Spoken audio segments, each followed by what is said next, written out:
Okay, here we are. We're going to be doing a part 3 of week 6 of Fortis's Anatomy and Physiology, and I'm Dr. Sean.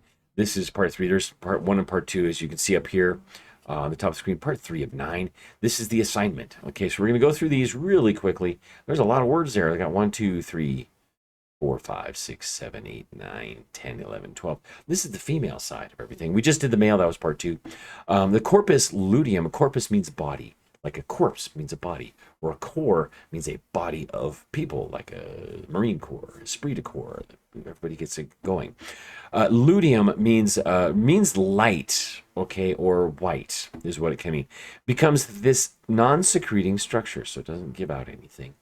Also known as the white body. That is the corpus luteum, right? What? No, the corpus albicans.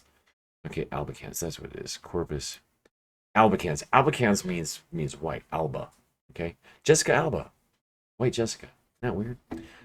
You have a linea alba, right, in the body, and there's also a linea negra when women gets really pregnant, right, and from the belly button all the way down, it gets really dark. It's called the linea negra, which means black line. That's all it means. Skin-covered muscular region between the vaginal orifice and the anus. Well, we have that between the scrotum and the anus in the males, and that is called the perineum. Where's that at? Perineum. The perineum, right? You could call it like that. Now, that is a kind of an area that develops as all of the tubes in embryological development start to twist and move and become things like different nostrils and mouth, and you get cleft lip from these not separating. You can end up with the same kind of thing with some people down there, and they'd have to do a surgical repair on those kind of things. The implantation of the embryo occurs here, called the womb, the uterus, right? The growing embryo and fetus live here for 9 months. The placenta develops in this organ. The pear-shaped organ that is held in the place by the broad ligaments, okay? Parts of this organ are the fundus, the body, and the cervix. Let's continue that because we know it's uterus already, right? Easy one. You guys knew that one, right? Contains the infundibulum and the fimbriae. Let's see if I can raise this, increase this one. No, I can't. Dang it. Okay.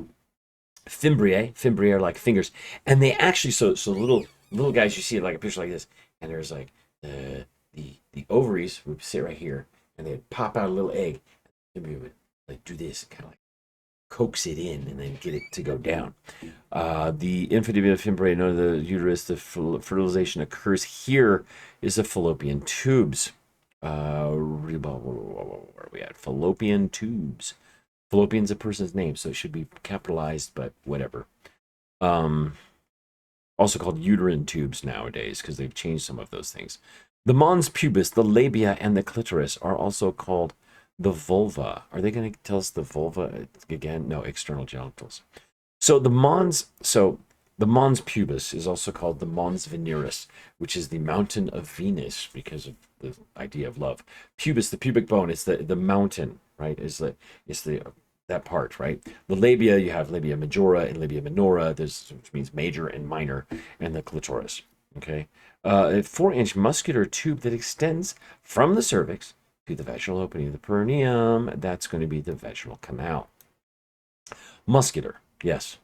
Smooth muscle, right? Remember, so it's generally non involuntary. The membrane that partially covers the vaginal opening. Okay, so that's called the hymen. Partially is important, and not always is also important. In the old days, to prove that you had one, which meant that you were a virgin, when you got married, you would have to show that there was blood on your sheets. So in some cultures, especially in Europe, they actually hang out the sheets from the first night, the prima nocta, the very first night, which was their honeymoon, and they would hang out the sheet, and it would have a little bit of blood on it. Well, of course, people want to make sure they look up there and they go like, oh, I see a little bit of blood, maybe not much. She wasn't much of a virgin, was she? So then women would start adding blood, and pretty soon they would be like blood-drenched sheets hanging out of the windows as an old way of proving that you were a good virgin, which was a thing in those days. I want to make sure that you weren't spoiled, I guess it was. Membranes that partially, okay, we did that one. The female gonads. We're back to gonads, are we? Ovaries. right? The target glands of FSH and LH, right? LH is luteinizing hormone. We talked about that. Oh, the glands, the ovaries. Did we say ovaries? Yes. Okay, good. The immature egg is an oocyte. Site means cell, right? Oo means ovary or ovum, right? And then here we have the cells surrounding that surround the oocytes. Gosh, follicles. Okay, follicles. How do I explain that? We'll get back to that one later. Mature ovarian follicle is called a graphian, right? Graphian. Again, this is someone's name, right? They finally that was the guy who, Mr. Graphian or something. He was the one who actually discovered it under microscopes. Probably going to be called something else soon. And the corpus luteum, right? Ovarian structure that secretes progesterone. Now I should say corpus luteum becomes not secreting. See, becomes this. The corpus luteum down here secretes progesterone, which changes your cycle. So you're in a menstrual cycle. There's estrogen, progesterone, luteinizing hormone, all this kind of stuff. FSH, TSH, not TSH for thyroid. Anyway, all that stuff all the way down on that whole cycle of that 28-day menstrual cycle. If you want to watch more about that, you should go look up the story of menstruation by Walt Disney. Yes, Disney did a whole thing on menstruation. It's crazy. Let's check that. Hey, look at that. We got them all right. Anyway, this is Dr. Sean. It was 6 minutes, man. 6 minutes. I can't believe it. Watch for the next ones. I'll post those later.